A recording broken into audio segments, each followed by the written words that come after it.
Un saludo muy especial al misionero Miguel Bermúdez Marín intasho zidasanzwe ku mukwizabutumwa Miguel Bermúdez Marín a nuestro ndetse hermano na y mwene amigo data inshuti Francisco Banda, reverendo Francisco Francisco Banda, Revera Francisco allá Banda en México. hariya muri Mexique. Es realmente para mí una gran Mu by'ukuri kuri bendición, jewe n'umugisha udasanzwe privilegio hamwe n'ihirwe también a kubaramutsa todos los hermanos ndetse na bene data bose allí en la hariya congregación donde él mu pastorea. ikoraniro iryo ayoboye ari ryo Hoy uyu se munsi encuentra el misionero Miguel Bermúdez niho Marín. mu kwizabutumwa Miguel Hoy Bermúdez viernes Marín ari uyu munsi kuwa gatanu 26 de diciembre de este año 26 Kigarama mw'uno mwaka wa 2025 estamos viviendo en un tiempo turiko tuba mu gihe muy glorioso. c'ubwiza cane. Es el tiempo en donde las Ni profecías gihe aho ubuvugishwa de la tercera etapa bw'ugukurwa kwa gatatu están siendo cumplidas buriko burashitswa, y kandi vemos cómo la palabra profética turabona ingene ijambo se está ryahanuwe materializando en este ryagiye tiempo riragaragara riciye en ukuri una mwa kino manera gihe rápida, mu buryo bwihuse, como todo va marchando ingene vyose bigenda conforme a lo que fue nk'uko profetizado por los profetas vyavugishijwe y de una n'abavugishwa manera rápida. kandi mu buryo bwihuse. Y Kandi cuando Dios iyo Imana isezeranye ikintu no importa las circunstancias, ntaco bitwaye no n'ubwo hoba importa inzitizi, las adversidades, ntaco bitwaye n'ubwo hoba no ubansi importa bangana quién gute, se levante en contra, naho yoba nde agahaguruka kugwanya, en lo humano ntaco bitwaye se interponga. uwo ari we wese yokwitambika mu buryo bwa kimuntu, ntaco Se ve como bitwaye algo imposible. nubwo coboneka umengo ni ikintu Cuando kidashoboka. Dios dice Iyo Imana que eso que fue ivuze hablado por los ko ivyo profetas vyavuzwe n'abavugishwa se llevara a cabo, se cumpla, ko bishitswa biba ku no hay Mana, nada imposible. nta na kimwe Y kidashoboka. Él lo cumple, Kandi iyo ibishitsa le guste o no le guste a las personas. vyanezera Y de la bitanezera forma, de la abantu manera provista mu por Dios, buryo Él bwagenwe siempre n'Imana, yo cumple su buri palabra. gihe irashitsa ijambo ryayo.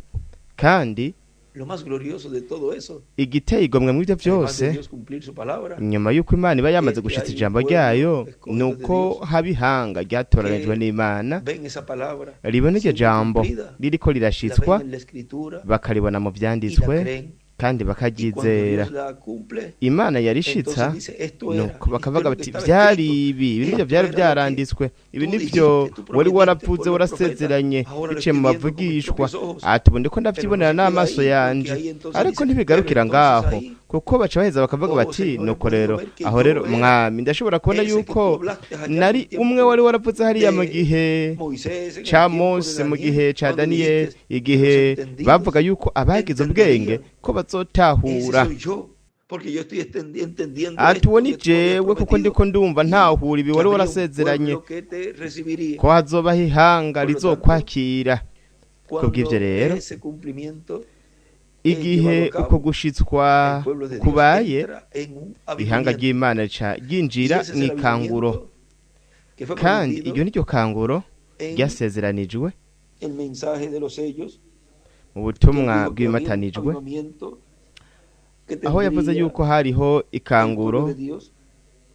ihanga ry'Imana ryari kuzogira Miren en la kw'iherezo página ry'ibihe. Murabika urupapuro del libro de los sellos mu gitabo c'ibimatanijwe 212, amajana 212. nos dice allí, We ngaha aratubwira ngo la novia todavía no ha tenido un umugeni avivamiento. Todavía n'ubu no ha habido ntiyigeze allí kugira ningún ikanguro, avivamiento. n'ubu ntiyigeze kuba ikanguro na rimwe. Para Nta sacudir kugaragara la na novia. kumwe kw'Imana kwigeze kubaho Estamos esperando kugira ngo eso. kunyiganyize umugeni. Se Ibyo necesitarán turabirindiriye. esos 7 truenos misteriosos Hazokenerwa ya para mituragarondwi despertarla. y'ibanga Él kugira ngo los iri mandará. kangure. We Lo ha prometido. azoyirungika, O sea, yarabisezeranye. ustedes, Ni que ukuvuga la murabe iglesia namwe novia no nona tenía yuko ishengero todavía mugeni ritari bwagire kugeza ico gihe o sea, ikanguro, no tenía ese kuvuga despertamiento final, ntigere bwagire lo uku cual gukanguka lo kwa nyuma, produciría los ariko kwari 7 truenos, kuzokorwa porque n'imituragaro los 7 truenos kuko es lo que imituragaro le daría a la niyo yari iglesia novia kuzoha esa fe ishengero de mugeni traslación, ko esa fe de kwizera rapto, ko kwimurwa, de ukwizera lo ko cual kunyakurwa. él nos dice aquí en ivyo arabivuga hano este mismo libro mwa kino gitabo nyene de los sellos, en c'ibimatanijwe donde aho nos muestra atwereka que la novia k'umugeni estaba esperando eso. yararindiriye ivyo Página kuko murabe 104 namwe papuro rw'ijana na del kane libro de los sellos, él dice: ku gitabo c'ibimatanijwe "Y aravuga yo ngo creo que por medio de los 7 truenos kandi ndizera será yuko revelado biciye en mu los mitaragarondwi últimos días lo que se ko necesita hazohishurwa mu para minsi ya aparejar nyuma ibikenewe la novia, kugira ngo para tener la fe del bitegure umugeni Ve? kugira ngo aronke ukwizera ko Es la kunyakurwa murabona novia urabona ko la que ari recibiría umugeni esa niwe fe de rapto, esa yorose fe de uko traslación. kwizera ko kunyakurwa Lo cual, ukwizera ko kwimurwa En la 212 ariko ku habíamos majana abiri na visto cumi na allí kabiri que ese avivamiento twari no twabonye iba ngaho a ko producir iryo los kanguro 7 truenos. ko O sea, ryari la gukorwa iba a n'imituragaro despertar ni y a la ukuvuga misma vez le iba a dar esa yari fe kumukangura del rapto, la cual byongeye viene aquí, igacimuka página kwizera ko 104 sigue kunyakurwa diciendo: ariko ngaha ku rupapuro rw'ijana na kane abandanya avuga "Y yo creo que por medio de los 7 kandi truenos será ndizera revelado en los yuko biciye mu últimos días lo que mitaragarondwi se ko necesita hazohishurwa para mu minsi aparejar ya nyuma la novia ibikenewe para tener la fe kugira del ngo rapto. bitegure Porque umugeni con lo kugira que ngo aronke tenemos ukwizera ko ahora kunyakurwa no kuko podríamos hamwe subir. n'ibyo dufise ubu Hay algo que ntitwashobora tiene que venir kuduga para aparejarnos. hari ikintu gitegerezwa Porque kuza como kugira ngo estamos kidukangure ahora, apenas kidutegure podemos tener kuko uko tumeze ubu suficiente fe para kumbure la sanidad bigoranye divina. twashobora kuronka Tenemos ukwizera ko gukira que tener indwara suficiente fe dutegerezwa para ser kugira ukwizera transformados guhagije en un momento kudushoboza y ser guhindurwa sacados de mu esta kanya gato y veremos tugakurwa kuri más ino adelante, si Dios mediante, kandi hanyuma imana niyabishaka ahí en la tuzorabaho ivyo 105 él vyanditse escribe fe ku ijana na gatanu en niho los yaciye 7 yandika ngo truenos, ukwizera la fe del rapto. mu mituragarondwi La ukwizera ko 104 kunyakurwa abajo escribe los ku ijana na truenos, kane hepfo fe yandika ngo del imituragaro kwizera rapto, ko el libro kunyakurwa rojo. ni mu gitabo Y en la gitukura 212 que ku majana abiri na cumi na kabiri naho la hamwe cual no twasoma leí aquí el escrito, pero miren, ariho sinenasomye ivyo yahanditse ariko mwebwe murabifise ivyo vyanditswe ariko ububafu amaja hejuru yanditse ngo ikanguro ry'umugeni ukunyiganyiga yandika kandi ngaho ngo imituragaro yanditse ngo imituragaro hepfo y'ivyo yanditse amaja hejuru hepfo yacapuye ibureko bizofurukana ibihe vy'ishengero arabidondagura kuva kuri kimwe kugeza ku munani kuvuga igihe c'umunani mwibuye rikomeze furuka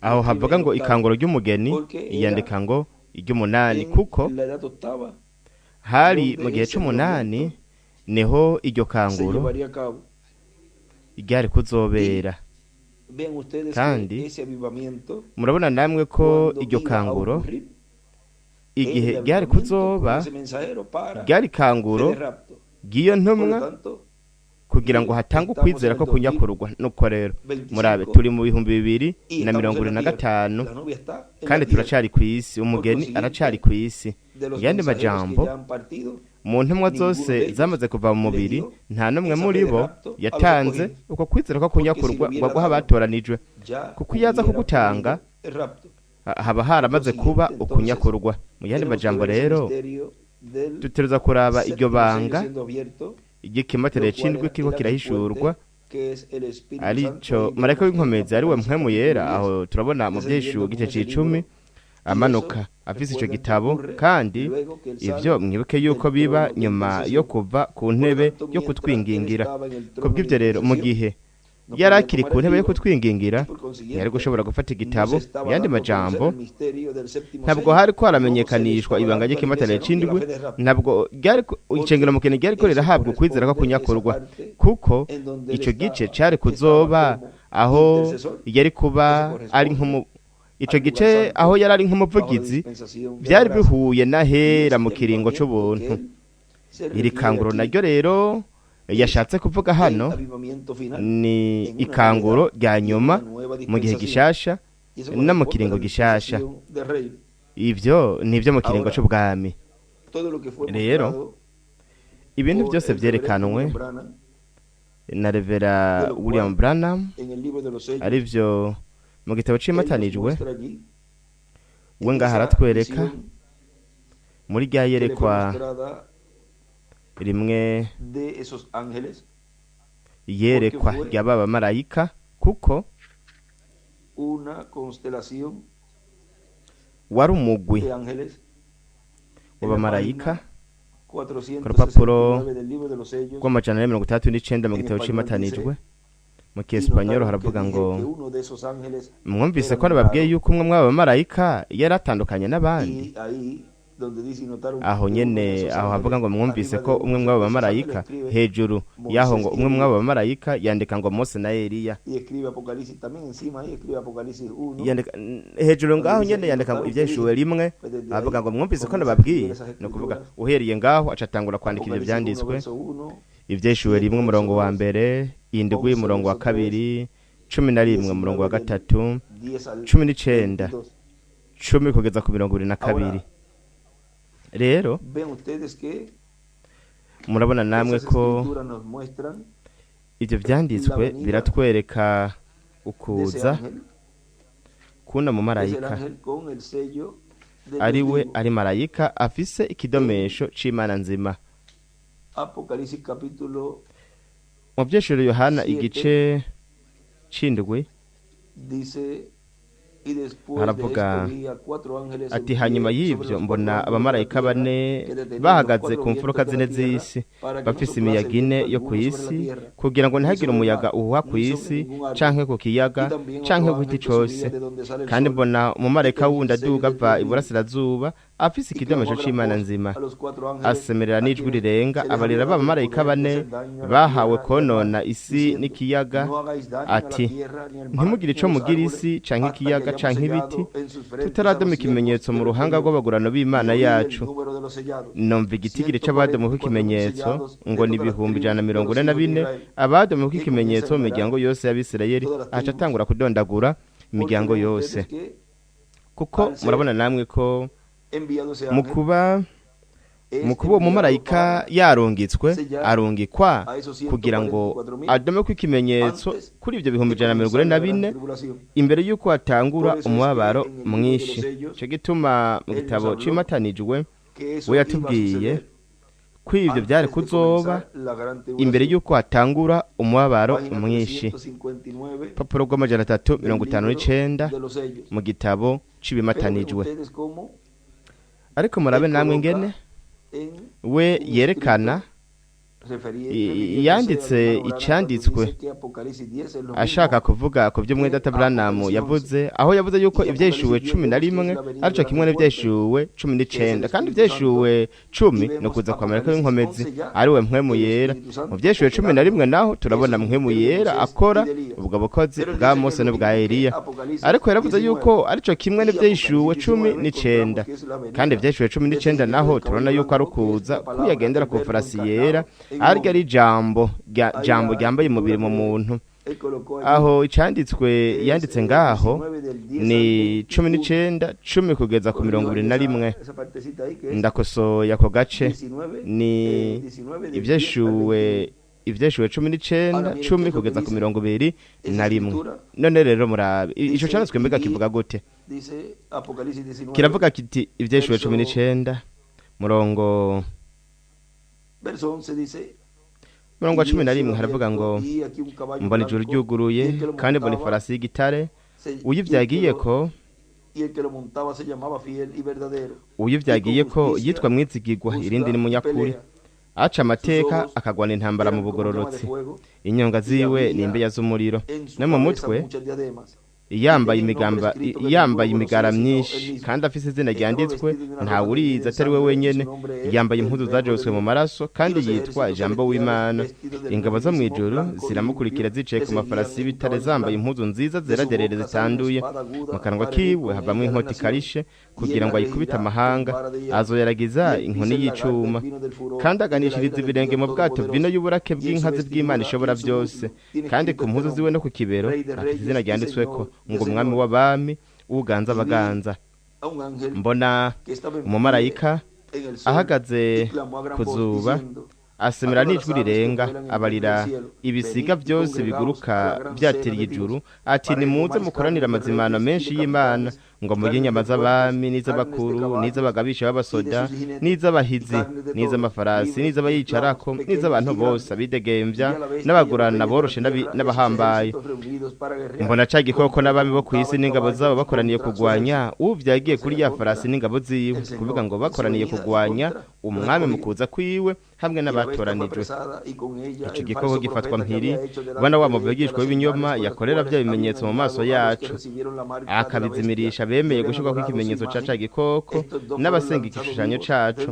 Vyompi biterwa bibona mu kiyaga caka umuriro n'amazuku. Abasigaye bicishwa inkota iyo uvyagiye kuri ya farasi imwe ivuye mu kanwa kiwe. Inkota niki ni jambo. Ibisiga byose bifonereza inyama zavyo.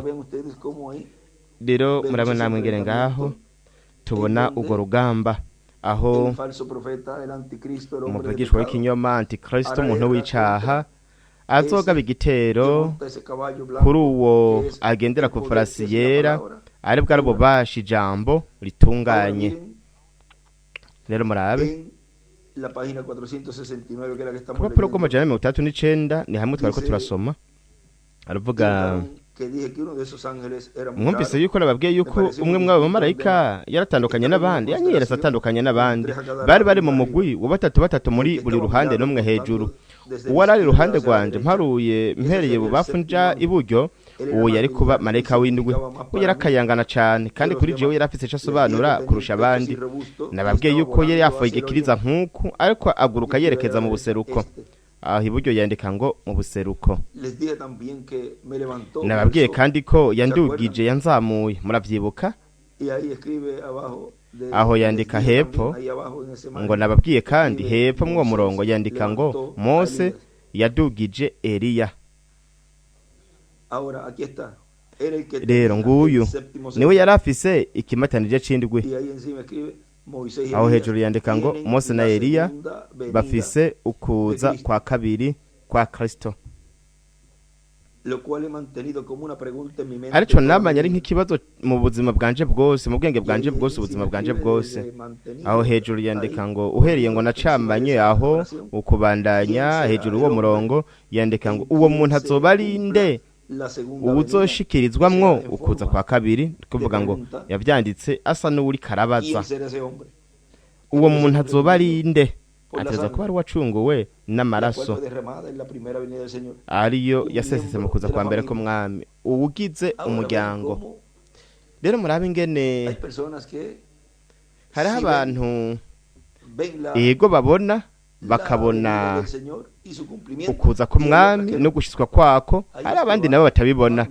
Aho rero niho umuntu agenda arabona abatoranijwe bakagenda barabona ico arico ugutoranywa kera hamwe n'imbabazi z'Imana zigira umwe wese muri twebwe, kuba yaratwunguye ubwenge nk'uko muri data Migeri yama bivuga ati vyari kutugendekera gute, hari kubiki iyo Imana idashitsa ijambo ryayo isezerano ryayo.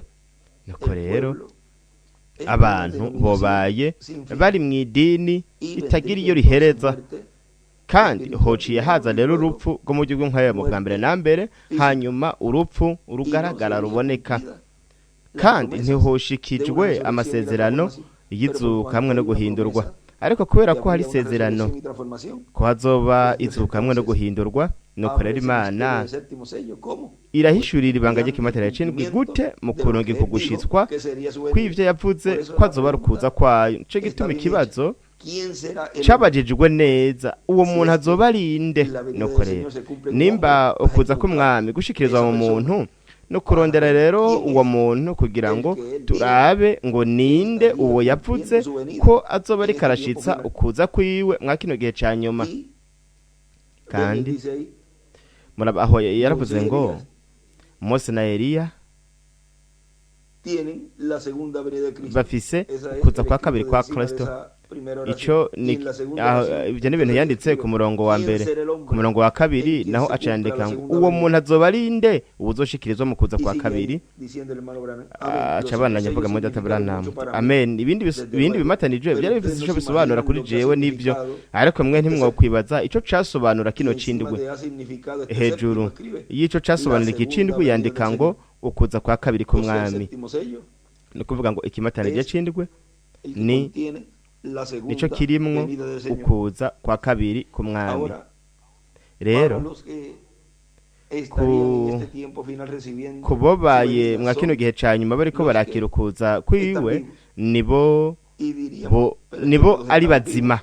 Ariko twavuga tuti none ko twese turi bazima, nuko ukuza k'umwami nuko abizera, kandi mu yandi majambo abizera mu buryo bw'impwemu ni bazima. Rero abandi bantu nabo murabe namwe murabona yuko abo batakira ukuza k'umwami mwa kino gihe ca nyuma ubwa mbere bari bazima, kuko hariho igipande c'abari banditse mu gitabo c'ubugingo c'umwagazi w'intama n'abandi batahanditswe. Abo nta higwe bafise, ariko kubera ko abana b'Imana bafise muri bo bafise ubwo bubasha, n'ab'Imana iriko irakoresha mwa kino gihe ca nyuma kugira ngo babazanire uko kwizera ko gukoresha ubwo bubasha. Ni kwa kugaragara rero ko umwana w'umuntu azananye n'abamarayika biwe ari ryo kanguro rimwe twasoma hariya, kuko ishengero ntiryari rifise iryo kanguro, ariko muri ryo hari harimwo ijambo, hari ijambo. Ubwo bubasha burahari. Rero aravuga ngo we yafashe ububasha bwose, naho ububasha bwose bwo mw'ijuru no mw'isi. Rero ivyo abana b'Imana bakeneye ni ugukoresha ubwo bubasha, kandi ubwo nabwo ni ubutware.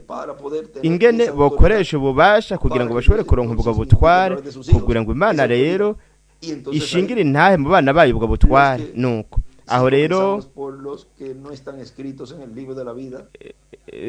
duhereye ku batanditswe mu gitabo c'ubugingo, aho nta higwe bafise. Ariko murabe namwe hariho amakuru akomeye cyane, nayo nuko ku bazoha ugwato rw'amazi umwe muri abo bato baca baronka ingero, kandi iyo ngero nayo ni ubugingo buhoraho.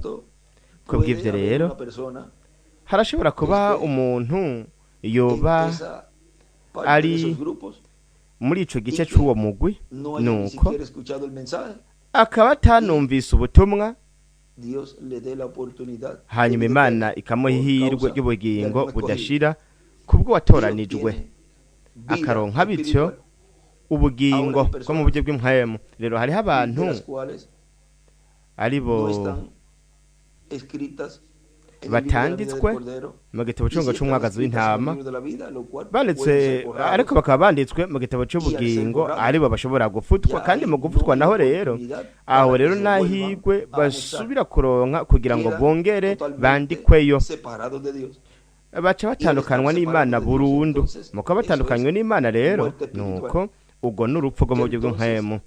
Nuko nkuko Mwedata Branham yabivuze mu butumwa bumwe yuko bataba batagifise icipfuzo cyo gukora ibyiza, nuko rero baba barapfuye mu buryo bw'impwemu. Kandi kubera ko rero badafise ico cipfuzo cyo gukora ibyiza, kimwe cyo nyene gikora mu buzima bwabo ni ugukora ikibi. Cyane cyane ikibi ni ukuvuga ngo bagwanya integuro y'Imana. Umwasi w'Imana Sekibi agaca bakoresha nk'uko agomba. Nuko aho rero umuntu kubera ko yapfuye mu buryo bw'impwemu, nuko ntaheza rero ngo aba afise amahirwe aba yayakuwe ko yayatswe yamwe yo guhitamwe gukora ibyiza. Nka kumwe nababwira mu ntango kandi bivuze ko Imana uheze muri Guatemala, murabe we yababwiye ngo ngubu ubuzima n'urupfu, hitamwe ubuzima kugira ngo mubeho. Ariko yabitanze byo byose uko ari bibiri. Ariko iyo umuntu rero arenze umurongo imbere y'Imana agafutwa mu gitabo c'ubugingo, kuko ntibishoboka ko umwana w'Imana ashobora gukora ibyo. Aho rero igihe arenze umurongo agafutwa, nuko rero Imana ntimugumiza imbere ayo mahitamwo. nta mahitamwo abakiri mu uwo muntu, nuko ikiba gisigaye ni urupfu gusa. Aho rero Sekibi ariyo ya farasi benjutse ishushanya urupfu, nuko ikimukoresha rero nk'uko ishatse, kandi umuntu ntaba agihitamwo namba ntabyo aba agifisamwo byo guhitamwo ngo yihana ashobore kuvuga ati mwami aha ibi byari ukuri ati ndihanye ibi mwa kino gihe ca nyuma ego nuko bimeze ariko imbere yuko kijya kimaze kumusaraba murabona yuko habaye akanya gato umwanya aho Yuda Iskariyoti yari afise gusa icipfuzo co kwica kuko Sekibi yari yambaye umubiri muri we yakoze iki yagurishije umwigisha wiwe ariko murabona namwe yuko hanyuma yari yihanye kuko yuko aho mwako kanya yaragize ikintu yari yipfuje gukora ibyiza kandi ibyo ntibyamuharuwe ko kwihana ntikwamuharuwe ko urabona kuko yari umwana wo kuzimira wo gupfa rubi kandi kubera ko ibyo byari ko byerekana ibizoba nyuma y'icyo kimazi ku muntu wese azoba yarenze umurongo akanegura agacira k'urubanza mpemu yera aribyo twigeze kuvuga ikindi gihe nuko rero ngaho ntihari kuba ico cipfuzo rero cyo kwihana ntabwo hari kuba hari ihigwe ryo guhitamwo hagati yo gukora iciza no gukora ikibi rero ibyo byose tuzobiraba mu buryo bwagutse mu zindi nyigisho icarico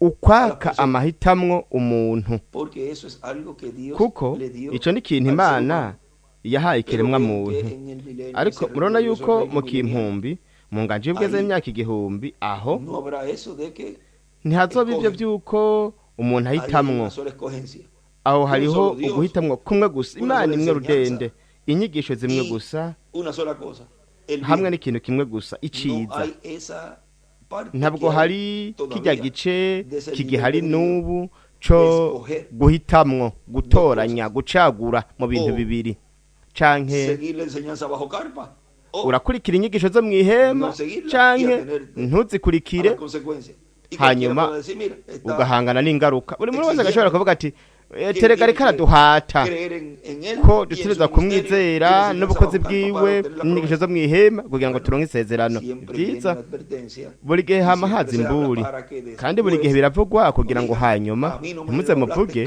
ngo je ntibabimbwiye bifoboye je ntibambwiye ibi ni byiza turiko turababwira rero kugira ngo mumenye ingaruka zabo bakurikira ubuvugishwa n'amasezerano yavuzwe na William Branham hamwe na Dr. Soto arivyo Imana iri kirashitse abadakurikira rero ibyo nabo bavuze bazoronka ibihano by'Imana harivyo byo kuba mu mubaro mwinshi nta bundi buryo buhari ntabwo ushobora gusiga ibintu ahubwo turabivuga mu buryo bufoboye rero kugira ngo turonke uyu mugisha wose w'amahitamwo tukayakoresha neza Imana rero iraha ukukwizera ko kunyakurwa batoranijwe aho bazoterezwa ngaho guhitamwo ishusho y'igikoko canke ifarasi yera yo mu byeshuwe 19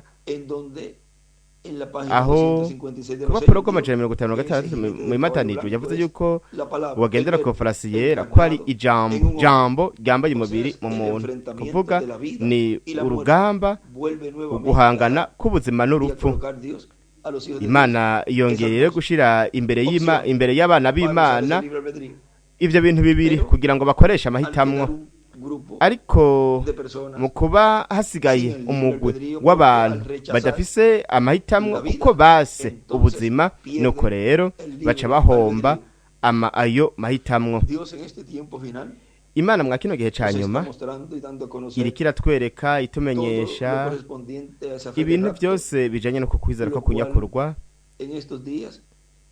arivyo mwine misi twakomeje kugenda turabona ino nteguro yose no mugambe ngene wagiye urakuzwa n'ingene Imana yagiye irashitsa byose haba kwishengera umugeni ndetse no kuvuga ku bw'Heburayo kandi byose bigenda mu buryo bwihuse murabona ingene abisi intambara impuhazi intambara byongeye n'abakuru b'ibihugu bavuga ku mahoro bipfuriza ibiremwa abantu kubera iki ninde mukuru w'igihugu atokwifuza amahoro kuvuga ko iki cyanditswe kiravuga ngo igihe bazoba bavuga ngo hari amahoro nta nkomanzi ariko murabe barashobora kubivuga ariko ayo mahoro ntahabe kuko ni amahoro y'umwanya muto ariko yavuze yuko hanyuma hazoza agatikizo gitumbuka aribyo bivuga ku ntambara ya gatatu y'isi ibara rya gatatu twari ko turaraba ko Imana iriko iranakorana n'ubwoko bw'Eburayo mu buryo bwihuse cyane n'ingene bo bariko barakira byose ibyo Imana iriko irakora kumbure bo batabizi batabitahura mu buryo buciye bugufi. Turakunda ubwoko bw'Eburayo kandi ibintu byose dushobora kubakorera turabikora. Bo bavuga yuko hari abantu bake cyane bavuga bafoboye ko babashigikiye, baravuze ngo uwukugwanya wewe aba ariko agwanya Isirayeli. Barabivuze abanyapolitike n'abarongozi b'amadini ati uriko arakugwanya wewe aba ariko agwanya Isirayeli, ni umwansi wacu, kuko uwo wese ari inshuti ya Isirayeli ni arahezagirwa, uwo wese ari inshuti y'umusigwa arahezagirwa. Kuvuga muri buri gihe buri ntumwa yamye ari umusigwa w'Imana kandi barahezagiwe, abo bamye bunze ubumwe niyo ntumwa. Mwakino gihe cyanyuma naho nico kimwe. Kubw'ibyo rero iyo bavuze bati uwo wese ari inshuti yawe akagushigikira ni n'inshuti yacu byongeye, ariko umwasi wawe ni n'umwasi wacu byongeye. Ni nkuko bavuze, ni nkuko umuntu wahariya yavuze, sinavuga wari wariko yaravuze ngo aha turi tumeze nk'abama barabonana, bobo tumeze nka Ramosati, ahantu hose uburi ibikubona muba muri kumwe, kandi nuko nyene ariko bimeze. Byongeye turabibona no ku Mana. Imana ahantu hose hari waterajwe n'Imana iramurondera, ariko n'abasi nabo nyene nubwo binyegeza gute iraza aho bari, kandi nta muntu n'umwe yihisha imbere yo kugaragara kwayo. Nokore n'igihe gikomeye cyane gihambaye cyane aho byose bizociga urubanza hisunzwe amabwirizwa amategeko y'Imana, kandi iki nico gihe c'ubwiza cyane Imana yatwemereye kugira co kwitegura kugira ngo tube turi umurongo nk'ino ntambuko iyo we ariko aratwereka ukuza kwiwe atumenyesha ibanga. Ariko mu gitabo cy'Imatani igihe atubwira yuko ikimatare c'indwi tarakimwe cabaye ataco yakimpishuriye ko nta nakimwe yambwiye ku kimatare c'indwi, nuko cari kuzohishurwa mu kuza kwiwe.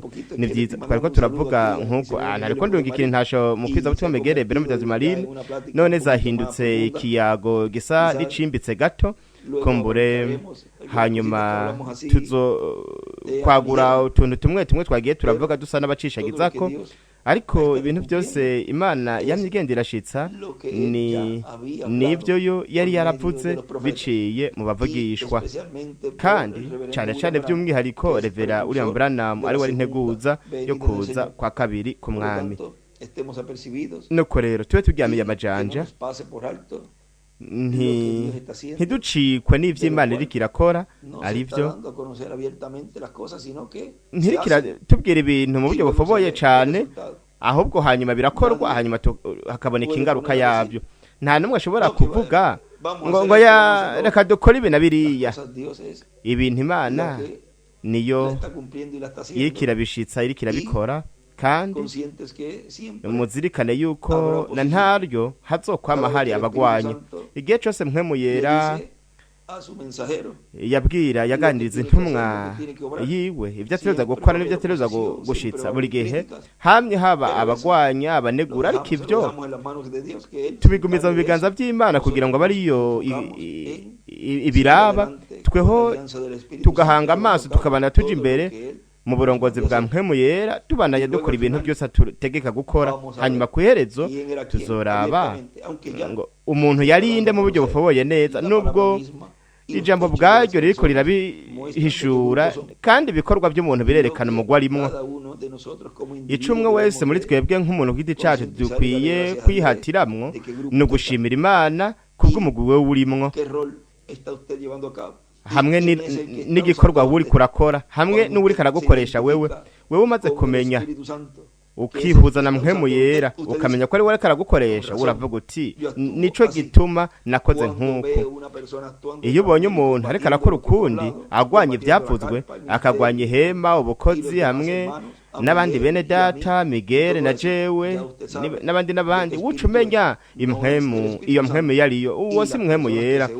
Kandi abantu bifatikanya n'uwo muntu nuko rero nabo nyene bazoronka ibihano by'Imana bitebuke bizobashikako.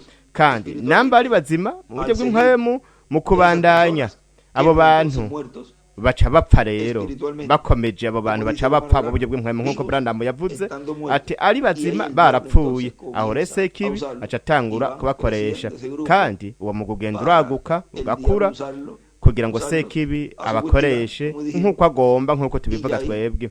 Kandi rero aho ntibazoba bagifise ayo mahitamwo kugira ngo hanyuma bavuga bati narakosheje. Nta vyireguzo bizoba kwiherezo.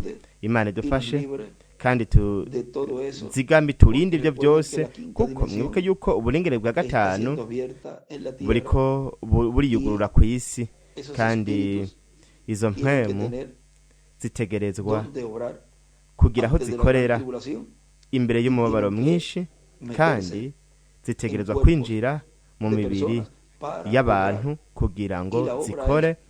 Kandi igikorwa no kugwanya integuro y'Imana.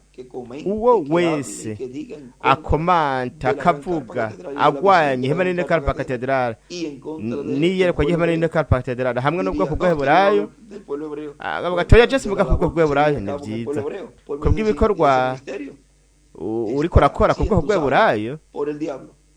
Wewe urashobora kuvuga ati uwo muntu areka akoreshwa na sekibi byoroshye cyane nk'uko ariko abatorejwe bo ntibazohendwa ahubwo bazogumbira cyane gose bagumbira iyo ntumwa bwo bukozi bwo mwihema kandi hazogera igihe ubwo bazoronka ukwizera kose ko gukoresha ubwo bubasha kugira ngo bakoreshe ubutware baronka ubutware bwo gukora mpwemu yera akora biciye mu uwo mugeni